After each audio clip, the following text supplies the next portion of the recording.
Welcome, everyone.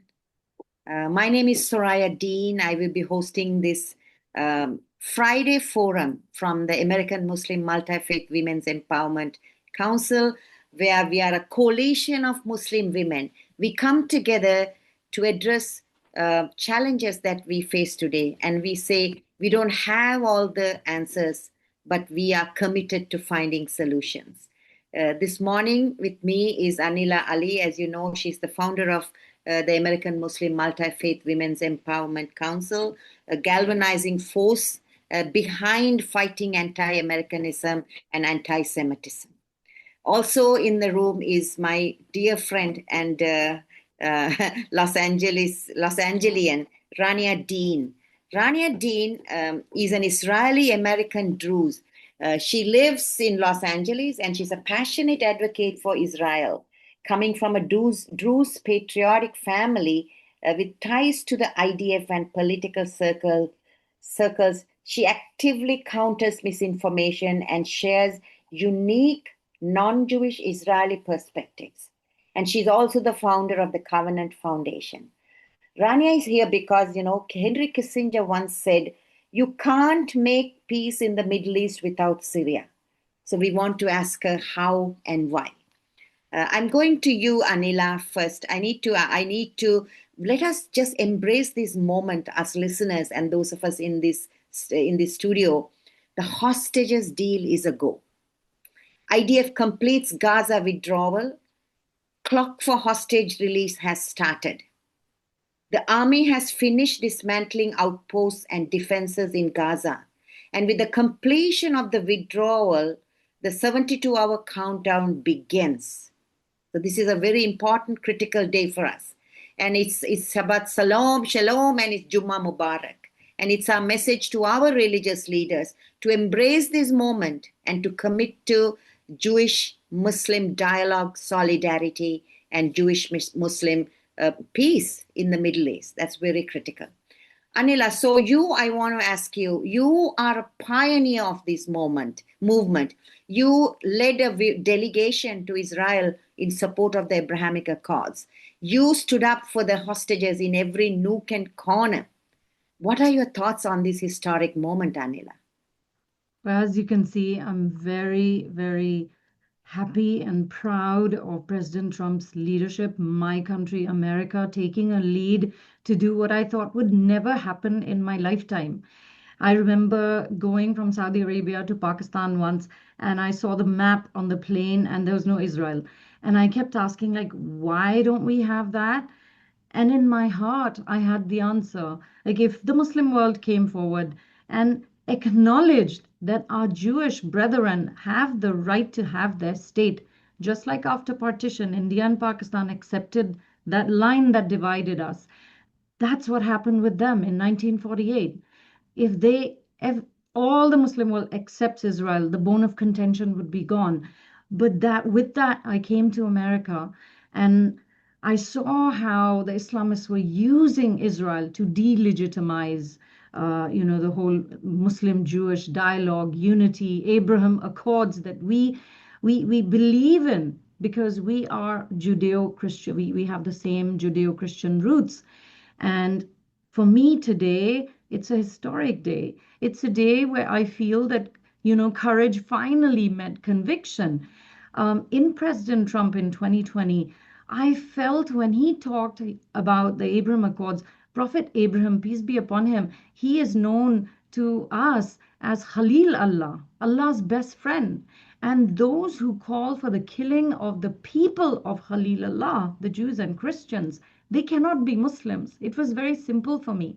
And so to find an outside the box solution when President Trump and his White House reached out to us in 2020 and said, we need an endorsement letter. Would you like to join us? I said, how could I not? And I knew that there would be, there'd be a retaliation from my board, and rightly, like there were people with different opinions. And I told them, you can leave if you want to. Even at that time, I thought that was an outside the box solution. And then, now that it's become reality, And yes, we, Soraya, you, me, and all the other people that have stood with us on our board presently today, and the men like Musa, Imam Musa, and Wajid Ali Sayyid, and many men and women around the world who joined our movement, because we're not alone. There are many Muslims who have been on the sidelines quietly working from behind. The groups that we took to Israel, the first delegation that we took to Israel, that that sort of stopped, disrupted the hate. And that's when a lot of Muslims in South Asia looked intently and said, yes, if UAE can have peace, they are Muslims too, with Israel. Why can't we? They are children of Prophet Abraham. And that was how, we got together and we promoted the Abraham Accords as a sacred accord. And today I ask all of you that are watching to pray that Hamas lives up to their word, because they cannot be trusted. And we have to, like, I'm holding myself and it's praying with a bated breath that this continues and we can have peace. But also, Soraya, I know you and me as Muslims, it is a very proud moment for us to see that 8 Muslim majority countries got together with our president and forged this deal that is going to bring finally peace in the minds of the children that live in the Middle East, that they are hopefully with education and continued advocacy are going to grow up without hate. Because for me, when I went to Israel after October 7th. And I hope you remember that woman, the Indian woman who questioned us. And she said, how could a young man call his mother after killing 10 Jews and say, Ummi, I killed 10 Jews with my bare hands? And the whole family rejoiced. How could we raise children like that? How could we raise children like Mamdani? And then that young man called Jihad, who killed Jews, Ahle Kitab, on the day of Yom Kippur, which is sacred to us. All of these books are sacred to us. We are told as Muslims to believe in all the prophets and all the books. And one of the 5 greatest prophets is Prophet Ibrahim, Prophet Musa. And what are we teaching our kids? That they should be committing these crimes in the name of our religion as a Anila, mother. as I hear you, so many thoughts are flooding over me, So much of guilt, so much of responsibility for what the Muslim world has done to the Jewish people. We have perpetrated, solidified, and proliferated hatred, Jew hatred. So I want to take this moment, Anila. Can you make a statement to the Muslim leadership in the world? Because after October 7th, I went to the mosque in Los Angeles with my rabbi friend, and I heard from my own ears hatred for the Jews. So this is not something we are imagining. And I know right now you're dealing with a hateful speech by an imam in Ohio. Can we, both of us, we have a special duty today on this historic moment to make call out, and I'm doing this to call out the American Muslim leadership to stop the proliferation and the preaching of Jew hatred. And to you, Anila. Absolutely, Suraya. I think that it's very appropriate to actually remind Muslim Americans that are living here in America that if you go to a mosque, like you and I did when our children were growing up, and you heard Jew hatred, which often turns into Christian hatred and hatred for everybody else, because this Islamic exceptionalism that we think we are the only ones that are going to heaven and everybody else is going to hell, that is an Al Qaeda, ISIS, Muslim Brotherhood ideology. It is not Islam, because Mm. Islam clearly states that you have to love your neighbor, that Allah is the judge. And today we have imams that go into New Jersey mosques that are spewing hatred and asking, if you're a Muslim, you must do jihad against the Jews. You must go and kill Jews. How can we be quiet? How can we be silent? This is a dilemma and identity crisis for all our children that are growing up here. A lot of them don't know what to do. They go to the mosque and they hear this hatred. They come home and their parents are also spewing the same kind of hatred. Well, if that's the case, then there is something that you can do that the Mm, Prophet of Islam, peace be upon him, in his life did. It's called hijrat. So I mm, ask people who support Mamdani, you don't like the values of this country, you can do hijrat. You can go to many other Muslim countries, Afghanistan, Sudan, Iran, and if you feel your values are aligned there, then perhaps that's the place for you. Because what you're actually doing here is you're making life miserable for people like us, whose children will be looking for jobs and their names will be discriminated, whose families will want to come to America and they will not get the visas because we're all going to be labeled yeah, like Mamdani. trust is eroding.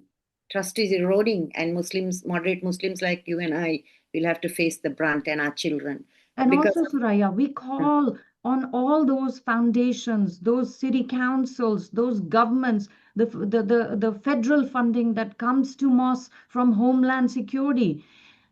I shared a list of all the Islamist organizations promoting hatred, not just for Jews, but eventually you know that is going to turn into Christian persecution as well. And forced conversions. This is their goal. The ideology is wicked.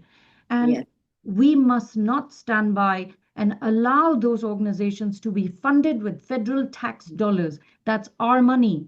right. And then we will be the ones who are going to suffer. Mm, So I keep saying, you and I have been sounding the alarm since 9/11. yes, Stop funding these organizations. If you are a Jewish organization and in your kindness, you have been funding your local mosque, go and find out what they're saying on Friday. Listen to the sermons and mm. see that they are preaching love for this land, Thank you, love for Anila. the neighbor. Thank you. Your courageous words are so necessary. And let us make that a binding call today on this historic occasion. And I want to read very small message from our Sheikh Musa Drame in New York. He says, Assalamu Alaikum. I humbly urge you, my fellow Imams, to use this Friday prayer to help unite Jews and Muslims in the honor of President Trump's Gaza peace plan. Let's build on it, not belittle it. Let's not add our individual biases to this great progress. But with this preliminary coalition of the willing among Muslim leaders, there's a great opportunity for a two-state solution actualization. So on that note, I want to go to Rania. Rania, I met you in Los Angeles at a Jewish Christian unity table. You were advocating for the release of the hostages. Tell me, your Jewish community and the Jewish people have long lived and continue to live in such great harmony. What are you feeling? What is your community saying about the release of the hostages?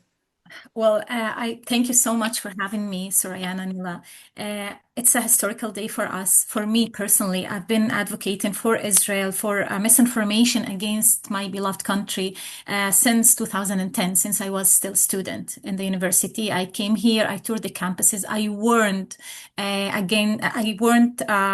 American people that there are, organizations pouring money into our educational system, brainwashing our children since day one, since they are in elementary school and universities. Back then, these calls were like, fantasy to some politicians. No one listened. And now I'm so thankful that our administration, led by President Trump, they know what is happening and they have a great plan to solve this in a way that will benefit everyone in the Middle East.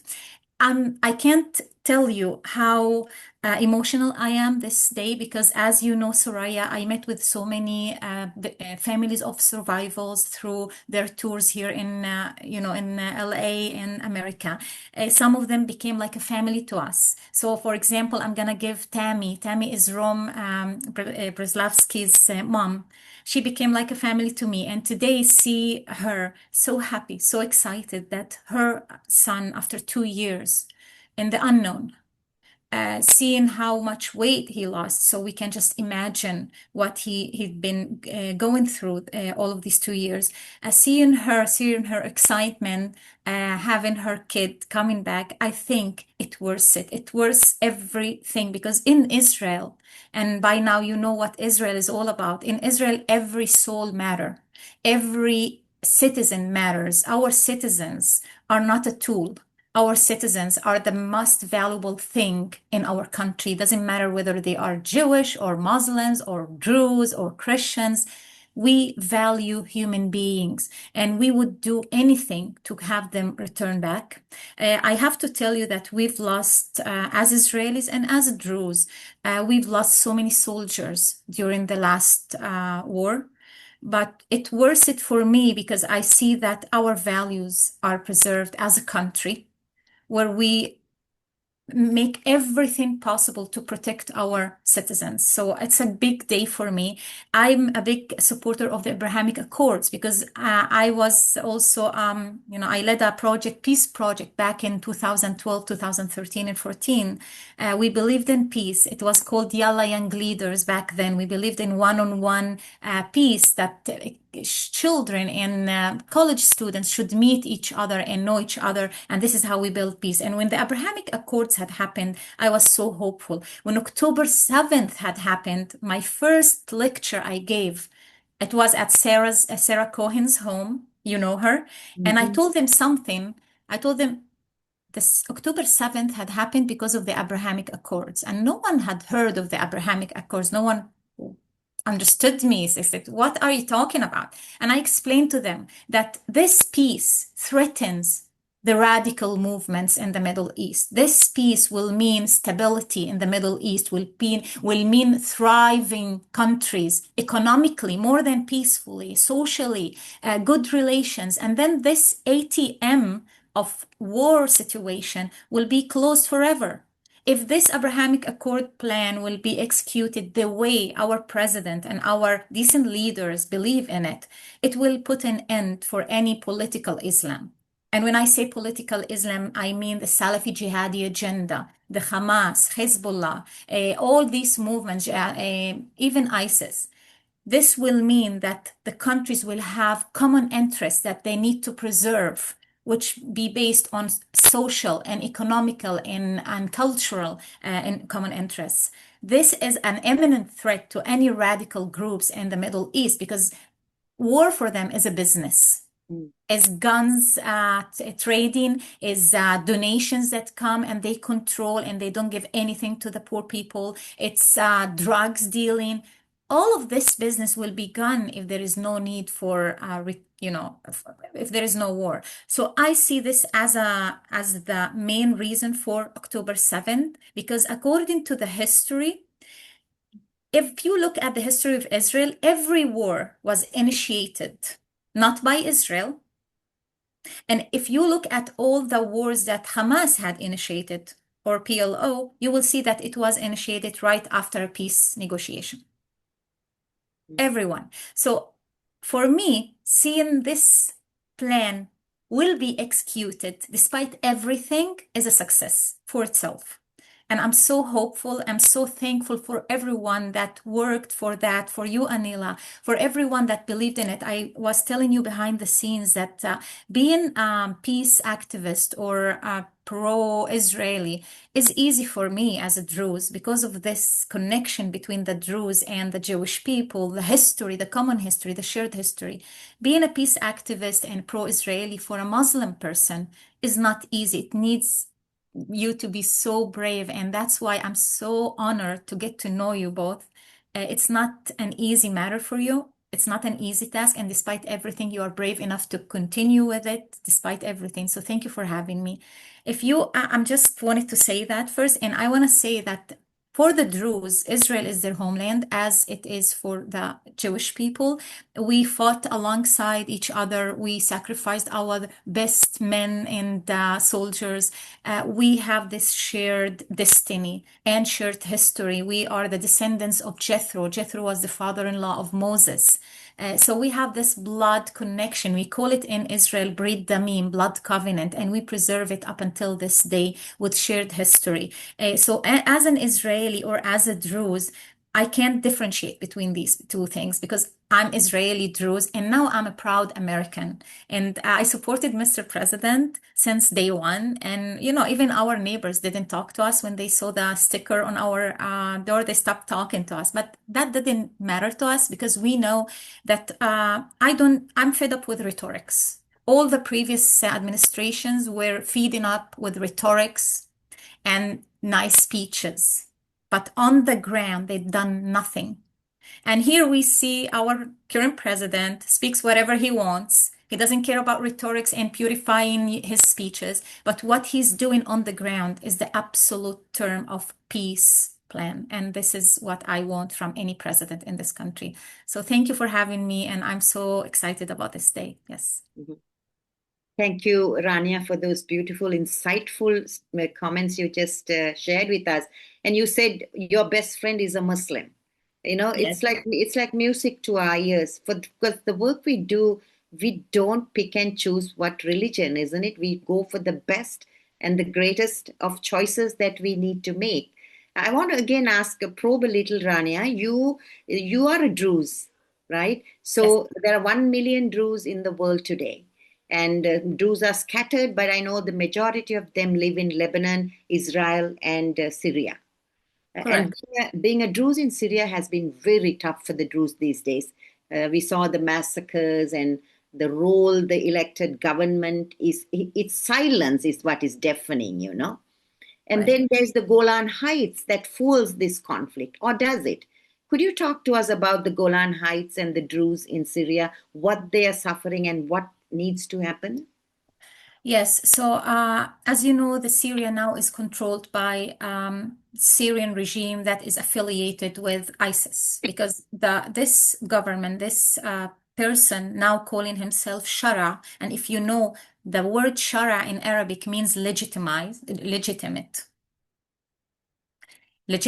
let's say. And before that, he called himself Julani. Julani refers to the Golan Heights. So he changed his name according to his position. And he was part of Al-Qaeda, then turned into ISIS, then turned into Jabhat al-Nusra, which is a branch of ISIS that he, established in Syria. And then when the protests and when the revolution in Syria, let's say, took power, he made HTS, and HTS became more of a politician movement, and he took control of the revolution, and now he's the interim president of Syria. Some people say that now he's cooperating with the West. He's trying to make stability in Syria and become more Western than ISIS person as he was before. We don't see this on the ground. Unfortunately, since December, how many months we count since December? Less than a year, let's say 10 months. Since December, 4 major massacres had happened under his observation. First, he started with the Alawites. He said, okay, the Alawites were fulul nidam, which means they were part of the previous regime. That's why it's illegitimate to kill their babies and slaughter their women and elderly and rape their women. Then under his observation, the Christians were massacred. And then 2 massacres against the Druze. The first one was in around Damascus area, Sahnaya and Jaramana. And the second was the most brutal of them all, of those 4 massacres, was in Sweda. And Sweda is where the major population of the Druze in the world live. It's around 600,000, if not 700,000, because the statistics are not really clear since 2014. That 1 week of October 7th like massacre was so devastating. They kidnapped women, they raped them in front of their children, they beheaded babies, they beheaded elderly, they humiliated elderly. And it wasn't only for the Druze, I have to admit, it was also for the Christians in Sweden, because Sweden also has 10% Christian people. They destroyed 6 churches, 20 Druze temples. Now we have what they could count. It's more than 2,000 victims. Around 200 of them were publicly executed only because they were Druze or Christians. We have more than 1,000 missing either kidnapped or we don't know where they are, because some people say they are also dealing with human trafficking issue. Among them, there are women and children. More than 500 were raped, brutally raped. So these are just what we know so far, because this massacre is still ongoing. Every day we hear about kidnapping or killing, or just yesterday they killed Druze person in Sweden with a drone. Now, who controls drones in Syria? Only the government, no one else. Now, the government in every massacre tried to play the bad cop, good cop game. Oh, we are not responsible. These are the Bedouins, or these are other minority fighting another minority, which makes it sound to the West as sectarian violence or sectarian clashes. And they promised to have a committee to investigate. So far, since December, not even one person went to jail. These committees and investigation committees, none of them really done nothing. So we know with the recordings and clear evidences on the ground that they are, they are the sole responsible of these massacres. They are trying to show it as sectarian violence. Now, the Druze people are not only suffering from the massacre, there is the aftermath of massacre. They have 35 villages that were destroyed by the Syrian government. They can't even enter or bury their deceased. It's that more than 70 days, and there are still victims that haven't been buried yet in these villages. We have also the starvation siege. There is a deliberate destroyment of water reserves, of electricity towers, of communication towers by the drones, and the drones controlled, as I said, by the government. No one is talking about it. The mainstream media is totally silent about it. Now, I understand, and the Druze understand, that there is a bigger plan, which is the Abrahamic Accords, that need to be executed, and they need to balance all the forces. But meanwhile, really the Druze and the Christians and all minorities in Syria are suffering, and no one is hearing their voice. And I feel obligated, as Israeli who went through October 7th and know the atrocities, and I feel the pain.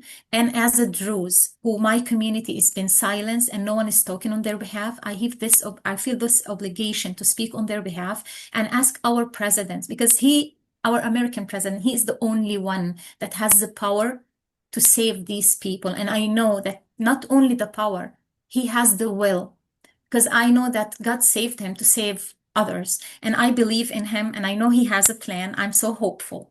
I'm so hopeful that at the end of the road, we're gonna see really good process for all the minorities in Syria and in the Middle East. Right. So for now, I ask all the communities to support them, to support them until this whole Abrahamic Accords plan is fully executed. Yeah. So the situation I think it's good for us to know this information, so Yeah. we advocate for the Druze, because as you said, Syria is a very important partner in the Abraham Accords.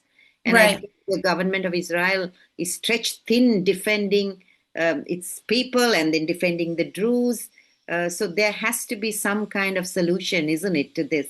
Yes, That Soraya. Now, there are two solutions that are on the table. Either going back to Syria and the government will promise to protect them, which we as Druze, as minorities, are 0% hopeful that this is going to happen, because we see the culture within the Syrian community, the culture of radicalism, the culture of hatred. Now, I wanted to show you a video of a protest just last week in New York. These people are Americans, as Anila was saying, and the children were doing this. I filmed a video of a little child just doing this and teasing the Druze with this. Now, this might look very innocent, just like we're teasing you. But if you know the background of this, movement, this means that during the massacre, the Salafi jihadi soldiers, which are part of the Syrian regime, were cutting the mustaches and the beards of the Druze men. And if you are Druze and you have a mustache or a beard, that represents your religious rank. So if you have a mustache, that represents specific religious rank. When you grow a beard, that means you are higher in the religious rank. Cutting these mustaches and beards mean annihilating your religious identity. Mm. And yeah, if you can show it. So see, that was in New York. People were chanting. People were chanting, Oh my supporting God. jihadis. She was spitting at me. I felt sorry for her while Yeah, filming so her, and I wrote sad. a post about it. I feel sorry for this new generation growing in the USA, fed with Who are this. they? Syrians? They are Syrians. Okay. Most probably Syrians. Maybe they have other Arabs among them, but most probably Syrians. Oh They my are God. teasing the Druze that we're gonna cut your mustaches Hatred. again. Let's look at this. This means rape. We're gonna rape you. They were chanting that they gonna rape the Druze women again and again during the protest. Now, this is very alarming thing. It's not happening in Syria. It's happening here on our soil in the heart of In New the York. United States. In the United States, these are little children, victims.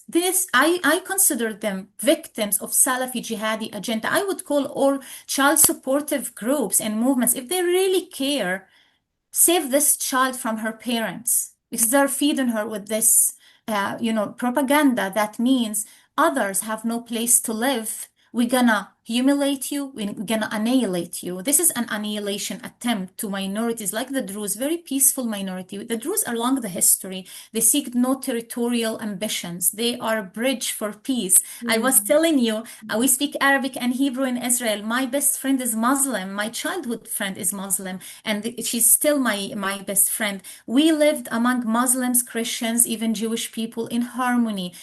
And seeing these people annihilated only because one reason they didn't want to take part of the civil war, because they said a very famous sentence, Dam Suri Asuri Haram. This is a Druze person who said it, which means, it's an Arabic phrase, which means Syrian blood on Syrian hands is forbidden, which means they cannot take part of a civil war. For that, being massacred and punished because they didn't want to hurt other Syrians. And now Yeah. we see in the silence from Syrian people and around the world, and seeing one of their journalists, of the Syrian government's journalist, wearing this pin. If you make it, we cannot make it closer, but it's on my Instagram. This is a scissors pin. Oh, thank you. Ah, For okay. me, I seeing a journalist wearing this pin means he recognizes the actions of those his government call communities who attack, that they have no responsibility towards, and they're gonna punish them. Seeing him wearing this scissor when he knows what it means for the Druze people, wearing this scissor for me is like now a German journalist wearing the what is it called, the swastika. This is Wow. what it means for me as a Druze. This is how it feels to me. It's threatening. It makes me fear them. It makes me feel that I'm threatened, that my identity is under attack, that they want to annihilate my dignity and identity. And this is an official journalist in Syria. So it's not over yet in Syria. The minorities are still under imminent threat, not only the Druze, also the Christians and the Alawites and the Yazidis and the Kurdish, every minority. And here So, I ask our government not to give yeah. up on them. And that's exactly why I want to ask Anila too. Anila, what is happening in America that these uh, mobs and hooligans have taken over? If you look at the college protests, and now we never knew this was happening in New York, Rania, towards the Druze people. What Yes. has happened? Is it the silence of some communities that is emboldening? You know, Soraya, it's you and I have witnessed the rise of Islamism. And I've always said it starts with the Jews, doesn't end with them, because these were the people who hated the Jews, and they were telling us, like, you can't be friends with the Jews and Christian. If you're a Muslim, you can't do this. They said this to us after 9/11. All these Muslim Public Affairs Council, Council on American Islamic Relations, ICNA, ISNA, Shura Council, Engage. These are all Muslim, very leading organizations, and their leaders would tell us this. Now, you can imagine in their private conversations, like Mehdi Hassan once said in his one of his videos, that the best kept secret in the Muslim world was the Jew hatred. And what did they do? They indoctrinated, spent billions of dollars investing in mosques, in organizations in America, in the Democratic Party, building the leadership that has led to Mamdani, right? That didn't happen overnight. It happened because these Islamists have been investing in America, and we, not knowingly, I do believe that people in America are very open, and they allowed people to come in. They did not expect them to plan this kind of massacre of our democracy. And that's what they're doing. They want to take over our Western values, American values, and they want us to join their intifada, a call for jihad for everyone to convert to their version of Islam. And if they start with the Jews right now, they could move to the Druze.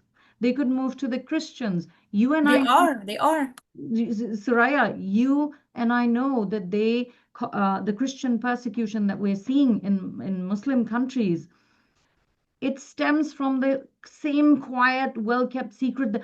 Oh, the Jews, at least they are Ahle Kitab. They don't associate anyone with God. But the Christians, they associate, they make Jesus God. Well, that is God's commandment to us as Muslims, is that, la ikraha fid din, there is no compulsion. And all the people of Abraham, of all the prophets, 124,000 prophets, you have to respect them. You have to believe them. That's one of our tenets. And they have been violating that because they want to establish, the calls for ummah, the calls for a jihadi in America, the greatest democracy on earth, the most powerful nation on earth. They want to take it over. And their call for mothers to produce jihadis like Mamdani and Jihad and numerous others, that is dangerous. And I've been saying this, that we as mothers, we need to say, what kind of children are we producing? What kind of husbands are we listening to? And if I were a mother, I would say, no, I'm going to walk out. There was a woman once who came to us and she said, my husband is a jihadi. This is after 9/11. And she said, I want to get my children away from him. This was in Los Angeles, Rania. Imagine that this movement, Soraya, you know, and I know only too well, sadly, that this is the fruition of the investment of jihadi money in America, and it continues to happen, even though, we see Qatar is a funder of Muslim Brotherhood in America. They are very much a part of the peacemaking deal. But I do hope that the rest of the Arab world, the UAE, the Saudi Arabia, and the other Arab countries, they do not approve of Muslim Brotherhood. They've banned it from their countries. Yet Muslim Brotherhood leaders from Hamas, the top Hamas officials, they became billionaires thanks to the hospitality of the Qataris. Why don't we talk about that? That's the same money that is buying up shares in Newsmax, buying up shares in CNN, buying up our American media outlet. So we have no voice. They're silencing us. True. 100%. That's what we are seeing. And you said a very smart sentence. You said they are I want to phrase it differently. They are using our liberal values to take away our liberal values. It's their game to use the liberal values that this country offer them to just destroy it from the within and turn it into a country that they left because they didn't have good life there. That's a very psychological, complexity that I can't find a translation or explanation to. How come you are not satisfied there and you come here to seek a better life, and then you want to turn this place into the same place that you came from? How brainwashed you can be that to think that this is your message or your goal in life. And I want to just add something here about Syria. You know that the moment, and everyone is trying to picture this new Syrian government that as somehow good or promising. I want to just tell you something. Maybe the silenced mainstream media is not talking about. Do you know what the first two things that this Syrian government did as soon as they took control? They changed the constitution. And the constitution doesn't include anyone who is not Muslim in it. That's why the first, protest was in Sueda, which is the Druze county, that they said, we want Syria united for all of its citizens, and we want the constitution to include everyone. The second thing they did, they changed the educational system, and the educational system now follows the Salafi jihadi agenda. And even on one of their classes, lessons, religious lessons, they, for the children, when they have وَلَا الْمَغْضُوبِ عَلَيْهِمْ وَلَا الضَّالِّينَ, which is surah from the Quran, they explain this, مَغْضُوبِ عَلَيْهِمْ and ضَالِّينَ, not as infidels or something. They explain it as Jews and Christians. So this is where Syria is heading, and the Druze know it because they are there, and the mainstream media is not talking about. Rania, I also remember I was working with the Chairman House Foreign Relations Committee when the civil war was happening in Syria,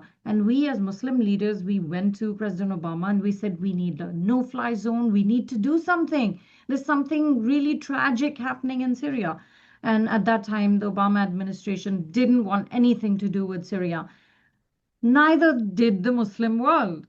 They did not come forward, and this selective outrage, they did not even acknowledge that 600,000 to 700,000 Syrians, largely Muslims, were killing Muslims. They didn't care. There were no protests in America. There were no hardly any voices in the Muslim world. These mosques that I used to go to, I would meet the Syrians and I would ask, but I felt that the rest of the world didn't care. And, even though we advocated, we didn't advocate enough. That was the first indicator that, you first have this, you establish Sharia, you establish this Salafism, and then you get rid of the minorities. I mean, that is the modus operandi. And 100%. Anita, based on what Rania said, we just have a fragile piece here. It's like Syria is like a book check mark for later use, If Yeah. they have amended their constitution to exclude the minorities, the Druze and the Christians, and Rania, before they were included? Well, the Syria under Assad, we have to go back to Syria under Assad, was a threat to Israel because he had his ties with Iran, which is Shiites. Now, but on the internal matter, the constitution didn't go by religion because they were social, like how you call socialism. So they Okay. followed the social aspect. So they didn't include any religious aspects. So we cannot compare because it's a different ideology. I want to just go back to Syria because it's very red flag, it The red raises lots flag. of red flag. Hmm. I want to just tell you that the minorities in Syria, if we don't give them the self-determination right, they will be annihilated. And it's not just a joke because all the signs that I see recently, the girls in schools have to wear hijab now, just like in Afghanistan. All of the red flags that Afghanistan had raised back then when Taliban took control, we're seeing it one by one now happening in Syria. Now, to have this happening just on the northern border of Israel, it's very, it's an Troubling. imminent threat. Yeah. It's not a joke. And having this government with no boundaries, trying to play it friendly to the West, I think someone has to watch them very carefully. I trust our administration. I know they are very well aware of everything, but I think that we need to be very careful dealing with these people who I don't think anyone who was fed with this agenda would leave it, especially that they are following the 100 master plan. All of you know that the Salafi jihadi agenda, they have a very big plan and they are very patient and they would do any deals with the West, with the infidels, as they call them, to gain time and power. So we need to be very aware of this because Syria geographically and politically is very important piece of earth. And Mm. whatever happens in Syria is going to affect the whole So, world, in my yeah, opinion. we will be watching this, you know. Yes, Maybe we need to yes. voice this and just hold everybody accountable, because Yeah, this is not a fragile peace we worked for, you know. What is yeah. happening today is significant. So we are running out of time. This will be my last question. My friend Cindy Salzman posted on Instagram today. The Hebrew language has two words for strength, koach and gevurah. Am I right saying it right? Yes, Okay. Koach is the strength you need to win a war. Geurah is the courage you need to make peace. And Israel has shown both in kind and in strength.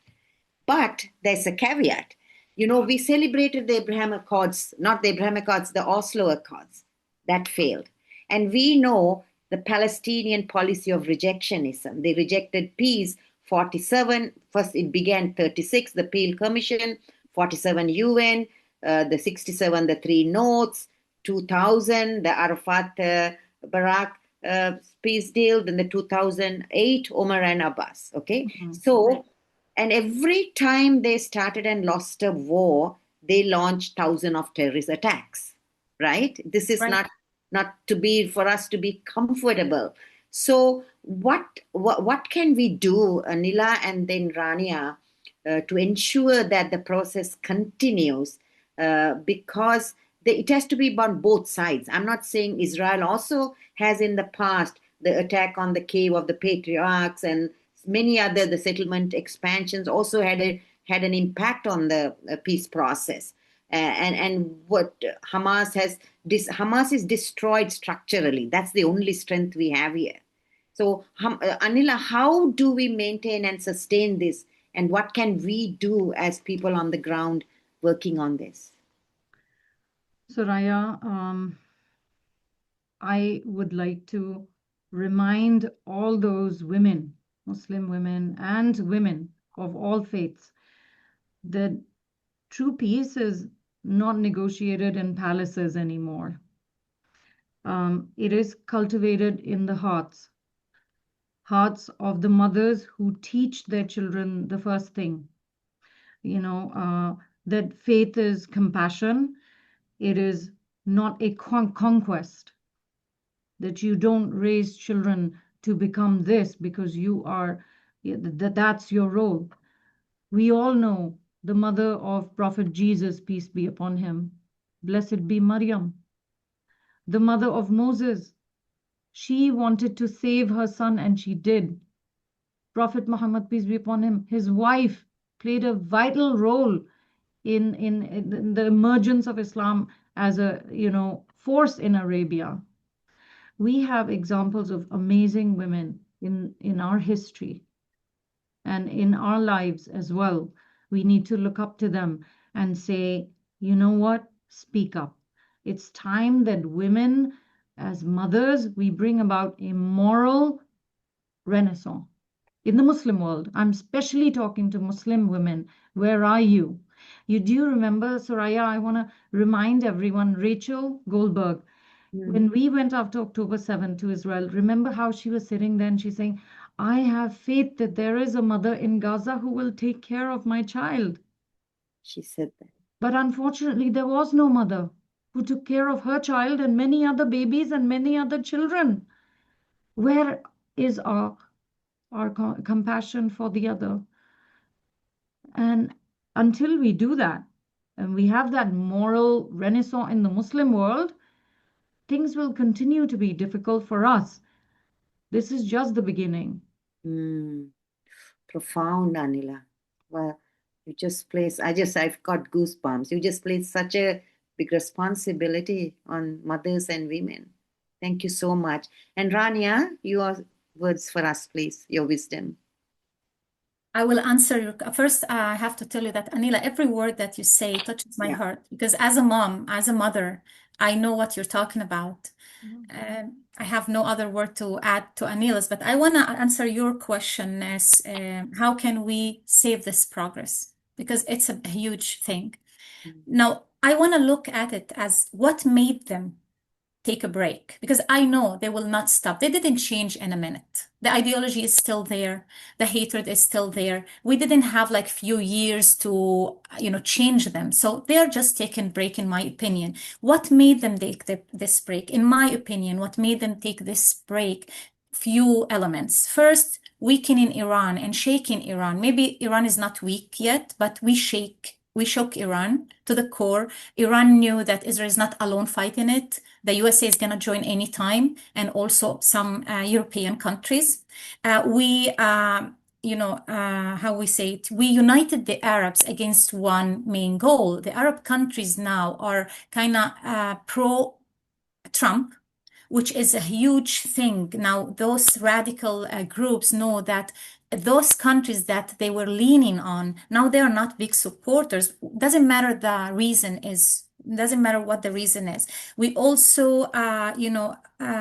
the power of Israel. Israel showed during this war that it's unbreakable. No matter what you do. You did October 7, we showed you more power. I believe in strength.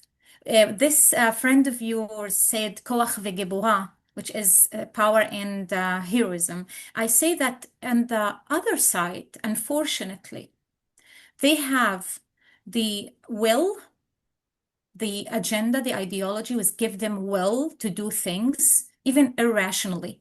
Even when things show them time over and over again that every war they are committing against Israel is going to bring more destruction to them, they don't care. They don't care about their people. They don't care about their future. They were just committed to this, agenda that is destroying them from within. And also, I want to tell you that if we maintain these few elements, if we keep the Arab countries, the major Arab countries united under common goals, if Israel keeps its strength, if we keep them threatened, knowing that no matter what, we will not leave you. Israel changed its strategy from being defensive to being proactive. Now, Israel doesn't wait for the threat to happen and attack them and then retaliate. No, they find a threat, they go, they destroyed it. They did that in Iran. They did this just weeks ago in Qatar. So they don't wait anymore. And honestly, I want to tell you, in my opinion, it all starts with education of the Muslim kids, and education, in my opinion also, and it needs more research. I think that they are fed with these organizations that support radical Islam for their benefit, because they benefit from conflict in the Middle East. It pours more money into their accounts. One of them is the UN. Honestly, I don't think that the UN is useful anymore. It feeds all these radical agendas. I'm supportive of just to dismantle the UN. Some groups like BDS and some politicians who support these groups need to be punished and need to be told that supporting, for example, Mamdani supports BDS. It's so clear, right? This shouldn't go like this. You support BDS. BDS is known with its agenda. How come we are tolerating this? So I think all of these elements, if we keep them contained, we can contain the radical Islam. If not, they're gonna grow again, unfortunately. Wow. Containing radical Islam, asking mothers to step up. Beautiful. I want to finish by saying there is never a good war and there's never a bad peace. And let us work towards that goal. Thank you, everyone. Thank you. Shabbat Shalom. Thank you. Shabbat Shalom to everyone.